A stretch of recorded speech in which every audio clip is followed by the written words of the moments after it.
Assalamualaikum warahmatullahi wabarakatuh. Kami dari kelompok 2 ingin mempresentasikan hasil kerja kelompok kami yang bertema illegal content. Dengan saya Arik Zaki Rasli dengan NIM 19211011. Dengan saya Fahmi Rizal dengan NIM 19210943. Dengan saya Christopher Nathanael dengan NIM 19210991. Dengan saya Firna Agustin Prihatini dengan NIM 19210941. Dengan saya Elsa Farhana dengan NIM 19210678.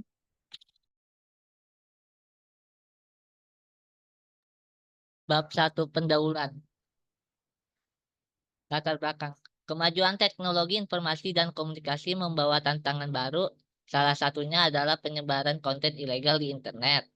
Konten ilegal adalah tindakan memasukkan data atau informasi ke internet secara tidak etis, melanggar hukum atau mengganggu ketertiban umum yang dianggap sebagai kejahatan cyber.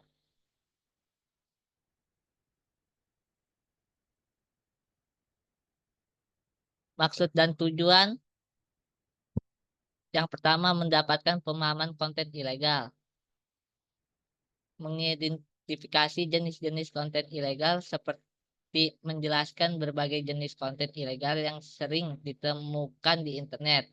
Dan yang kedua menganalisa dampak konten ilegal.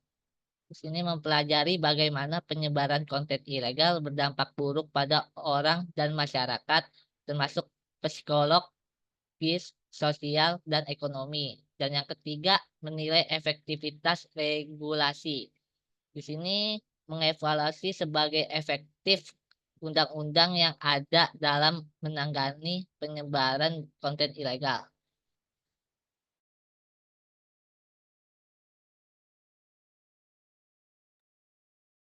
Ruang lingkup. Yang pertama, definisi dan klasifikasi konten ilegal. Mempelajari berbagai jenis konten yang dianggap ilegal. Yang kedua, undang-undang dan regulasi. Mengkaji undang-undang yang mengatur konten ilegal. Yang ketiga, dampak konten ilegal.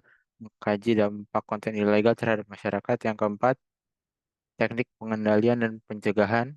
Mengkaji teknik dan strategi yang digunakan oleh platform digital untuk mengendalikan dan mencegah konten ilegal.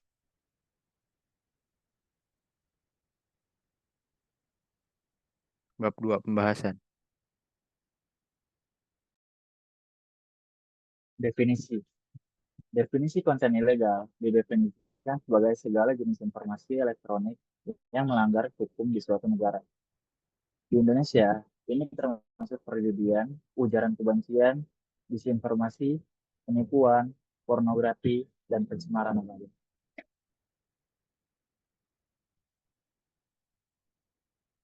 Motif. Yang pertama, keuntungan finansial. Banyak pelaku membuat dan mendistribusikan konten ilegal. Lalu yang kedua ada propaganda dan pengaruh. Penyebaran berita palsu atau konten yang menghasut. Lalu yang ketiga ada balas dendam atau dendam pribadi. Konten ilegal seperti doxing atau penyebaran informasi pribadi. Lalu yang terakhir ada hiburan atau tantangan. Beberapa pelaku melihat pembuatan konten ilegal sebagai bentuk hiburan ataupun tantangan.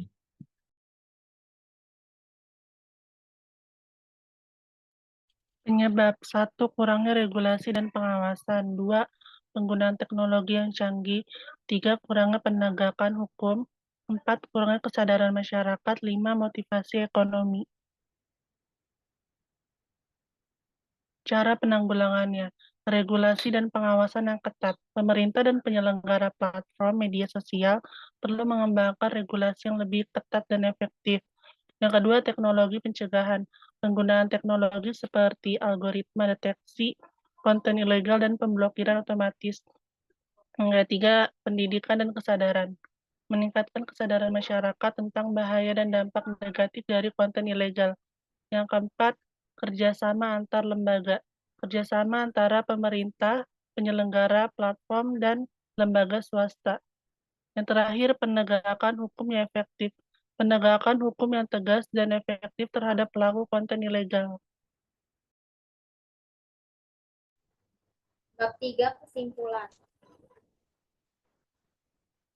Kesimpulan, konten ilegal mencakup berbagai jenis konten yang melanggar undang-undang atau peraturan, seperti pornografi, perjudian, penipuan, ujaran kebencian, dan disinformasi.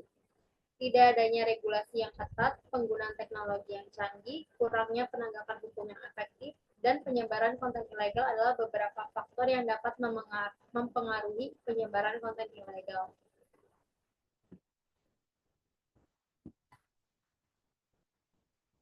Terima kasih. Sekian presentasi dari kelompok kami.